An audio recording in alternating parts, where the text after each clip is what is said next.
अगर आप भी रेलवे ग्रुप डी 2026 के अभ्यर्थी हैं और आपने सीबीटी देने के बाद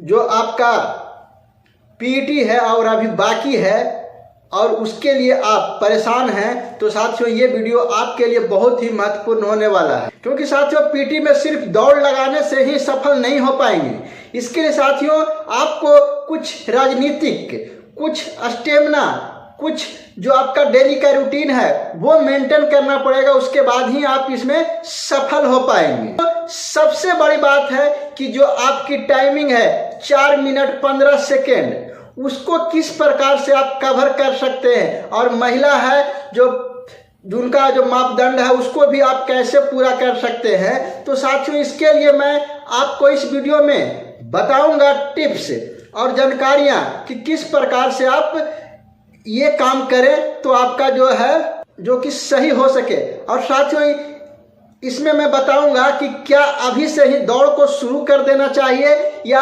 बाद में करना चाहिए, क्योंकि साथियों हमेशा सभी कैंडिडेट्स के मन में यही समस्या चलते रहता है। और साथियों मैं इसके बाद में जो आपका है वो इसके लिए बताऊंगा कि आप सही ट्रैक पे कैसे आ सकते हैं, जो आपकी स्टेमिना है। तो उसके लिए साथियों अनेक प्रकार के टिप्स और जो है योजना आपको एक एक पॉइंट करके बताऊंगा। और साथियों वीडियो को शुरू से अंत तक जरूर देखें, बिल्कुल स्क्रिप्ट नहीं करें, नहीं तो साथियों आपको समझ में नहीं आएगा। और साथ में बाद में लास्ट में मैं ये बताने वाला हूं कि जो इसके लिए फिजिकल के लिए पीटी के लिए आपको जो एक प्रोफेशनल प्लान है वो बताऊंगा कि किस प्रकार से आप उसको आजमा के बहुत कम समय में अच्छी तरीके से सफल हो जाएंगे। क्योंकि साथियों अगर ये ट्रिक्स नहीं अपनाएंगे तो आपका जो पीटी है वो समस्या का समाधान नहीं हो पाएगा और आपकी सारी मेहनत है वो बेकार हो जाएगी। तो साथियों बस 4 मिनट 15 सेकेंड की आपकी जिंदगी है, उसी को बनाने और बिगाड़ने में आपका हाथ होगा। तो नमस्कार दोस्तों, स्वागत है आप सभी लोगों का हमारे प्यारे से YouTube channel sunrise rail update 2.0 में।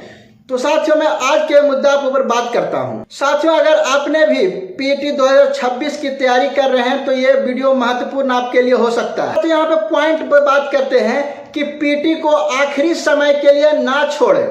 इसका मतलब क्या हुआ साथियों कि बहुत सारे कैंडिडेट्स के मन में ऐसा चलते रहता है कि देखते हैं कि सीबीटी एग्जाम हो गया है, अब रिजल्ट आएगा, उसके बाद हम पीटी के बारे में देख लेंगे क्या होगा, जो मैं 10 दिन 5 दिन 15 दिन जो समय मिलेगा उसी में मैं क्लियर कर लूंगा। लेकिन साथियों यही भूल है, वो आपको एक तरह समझ ईगो, घमंड, वही आपको बाद में पछताने के सिवा कुछ नहीं मिल सकता है। तो इसके लिए साथियों ऐसा काम बिल्कुल ना करें। क्योंकि साथियों पीटी के लिए शरीर का रनिंग, स्टेमिना और जो आपका रेगुलर रूटीन है वो उसको मेंटेन करना बहुत जरूरी है, तभी आप सफल हो पाएंगे। साथियों इसके लिए सबसे पहले आपको पता करना है कि जो वर्तमान क्षमता है उसके ऊपर पता करना है, अपने अंदर में कौन सा क्षमता है, क्या है उसकी आप देखें। तो साथियों इसके लिए सबसे पहले आपको करंट में अपनी जो साथियों सबसे पहले आपको है कि पहले दिन जो है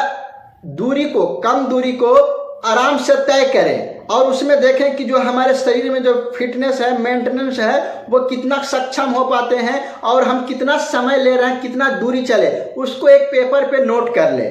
उसके बाद अगला साथियों नोट कर ले, क्योंकि साथियों आपको तेज दौड़ना ही लक्ष्य नहीं है, सही समय का पालन भी करना है, चाहे तो गर्ल्स कैंडिडेट हो या तो बॉय कैंडिडेट्स हो। अब साथियों सबसे बड़ी बात आती है कि जो पुरुषों के लिए है वो 4 मिनट 15 सेकेंड और महिलाओं के लिए 5 मिनट 40 सेकेंड है, उसको कैसे कवर कर सकते हैं, कैसे पूरा कर सकते हैं। अगर साथियों पीटी के लिए आपको ये समय 4 मिनट 15 सेकेंड और 5 मिनट 40 सेकेंड का अगर तय करना है तो डायरेक्ट इसे अचीव नहीं कर पाए।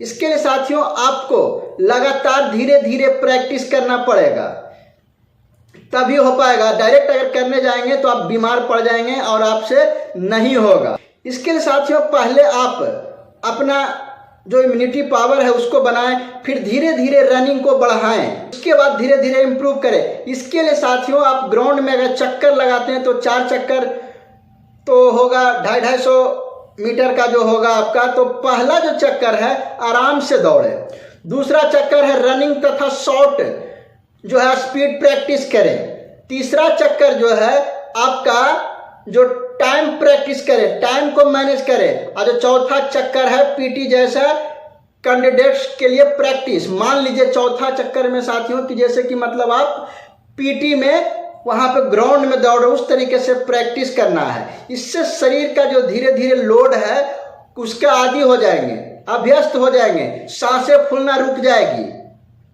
आपकी थकान है उसको भी मेंटेनेंस होने लगेगा। अब साथियों इसमें बात करते हैं कि इसके प्रैक्टिस करने के लिए कौन सी गलतियां ना करें, बिल्कुल ना करें। बहुत सारे कैंडिडेट साथियों ऐसे होते हैं जो शुरू दिन में ही एकदम बहुत तेज दौड़ने की कोशिश करते हैं। सभी लोग, बहुत सारे कैंडिडेट सोचते हैं कि आज मैं जितना तेज दौड़ूंगा तो जल्दी हमारी प्रैक्टिस पूरी हो जाएगी, जो कि ये बिल्कुल गलत है। आप बीमार पड़ सकते हैं और आपकी जो है स्टेमिना वो बर्बाद हो सकती है, सेल नष्ट हो सकती है, जिससे वजह से आप दौड़ को सफल नहीं कर पाएंगे। साथियों टाइमिंग के साथ रिकवरी जारी रखें। अब बात करते हैं साथियों कि जब आप दौड़ेंगे तो इस पे खान पान पे क्या ध्यान देना है, क्योंकि साथियों आप दौड़ेंगे तो एनर्जी लॉस होगा, बहुत एनर्जी लॉस होगा, आपका स्टेमिना कमेगा, होगा। तो इसके लिए आपको साथियों पीटी में रनिंग से नहीं होती है, इसके लिए आपको ओवरऑल फिटनेस की भी जरूरत होती है। इसके लिए साथियों जो आयरन है, कैल्शियम है, प्रोटीन वगैरह है वो सब लेते रहें। इसके लिए साथियों आप ताजे फल खाएं, मिल्क लें, चना हो सके तो खाएं, जूस वगैरह मिले तो उसका सेवन करें, और किसी प्रकार का शॉर्टकट नहीं अपनाएं। शॉर्टकट के लिए साथियों बहुत सारे लोगों को ये होता है कि बहुत सारे जो मेडिकल से पिल्स मिलते हैं, दवाइयाँ मिलते हैं, मेडिसिन वगैरह लेते हैं, उसको से कि मैं कर लूँगा, तो साथियों वो आपको नुकसानदेह होगा। आपका जो नेचुरल है उसको अपनाएं और अपना शरीर को फिटनेस बनाएं, ये आपको करना पड़ेगा। और साथियों सबसे बड़ा चीज़ है जो मैं बताए थे कि मैं लास्ट में बताऊंगा, तो साथियों उसके लिए आपको एक प्रोग्रेस रिपोर्ट तैयार करना पड़ेगा, अपनी प्रोग्रेस को लिखना पड़ेगा। एक छोटी सी डायरी ले लीजिए, पेन कॉपी की तरह, उसमें डेली का रूटीन बनाइए। जैसे मान लीजिए कि उदाहरण के लिए कि जो आपका डिस्टेंस, टाइमिंग और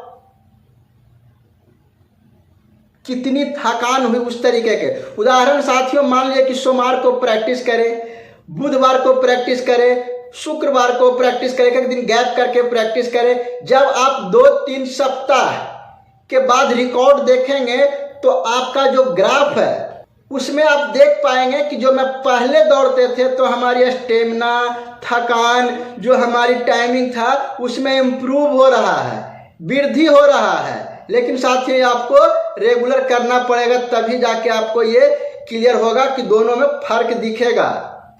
अनुमान लगा सकते हैं कि अब जो हमारी पीटी है लगभग ठीक ठाक है। और साथियों एक जरूरी बात है जो आपको कोई नहीं बताता था लेकिन मैं बताऊंगा कि जो अभी आपका टाइमिंग खराब चल रहा है वो टाइमिंग रिकवरी नहीं हो रहा है, तो आप घबराएं बिल्कुल नहीं।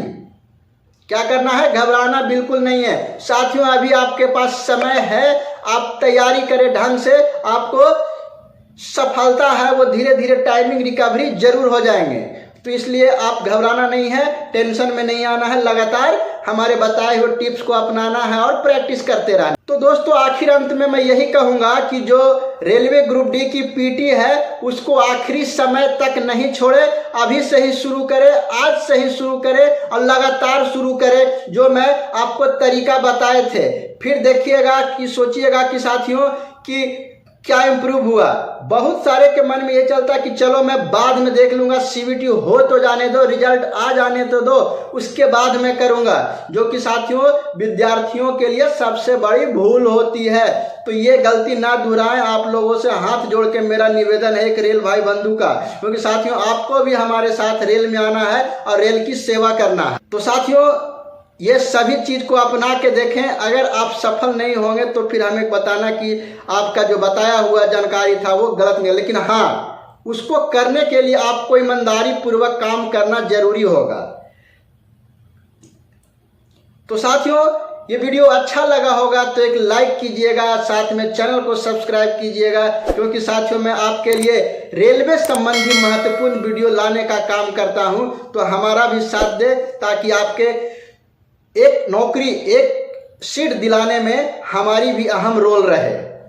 तो साथियों, मिलते हैं एक और महत्वपूर्ण वीडियो के साथ। तब तक आप अपने शरीर और पीटी की तैयारी अच्छे तरीके से करते रहें। मिलते हैं नेक्स्ट वीडियो में। धन्यवाद।